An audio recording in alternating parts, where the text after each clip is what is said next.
ছয় দফা দাবি আদায়ে রাজধানী ঢাকাসহ দেশের বিভিন্ন জেলায় কমপ্লিট শাটডাউন কর্মসূচি পালন করছে পলিটেকনিক ইনস্টিটিউটের শিক্ষার্থীরা। প্রতিনিধিদের পাঠানো তথ্য ছবিতে আরও জানাচ্ছেন আব্দুল মালেক। মঙ্গলবার বেলা 11:30টায় রাজশাহী পলিটেকনিক ইনস্টিটিউটের শিক্ষার্থীরা ক্যাম্পাসে জড়ো হন। এরপর বিক্ষোভ মিছিল করে অবস্থান নেন প্রশাসনিক ভবনের সামনে।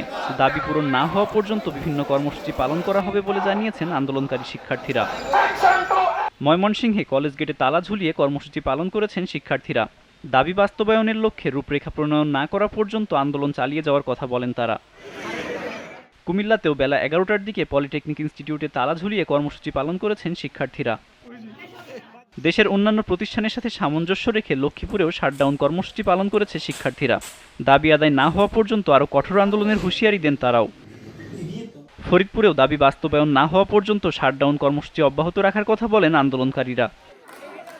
এছাড়া পটুয়াখালী সহ সারা দেশের পলিটেকনিক ইনস্টিটিউটের শিক্ষার্থীদের হুঁশিয়ারি, তাদের 6 দফা দাবি না মানা হলে আন্দোলন হবে আরও কঠোর। আব্দুল মালেক, জিটিভি নিউজ।